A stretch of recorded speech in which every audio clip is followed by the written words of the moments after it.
مرحبا، السلام عليكم. المرحلة رقم 181. حيواناتك الأليفة تغرق. انقض. أيهما ستنقذ؟ هنا مسبح وثلاثة حيوانات: دجاجة وقط وكلب. ما هو المعيار لكي نعرف أي حيوانات الأليفة سنختار؟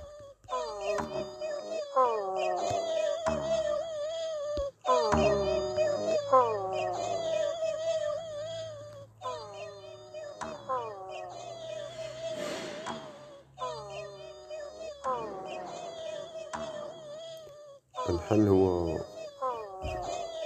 نضغط على ثلاثة حيوانات في وقت واحد، هكذا نضغط عليهم في وقت واحد أو في آن واحد.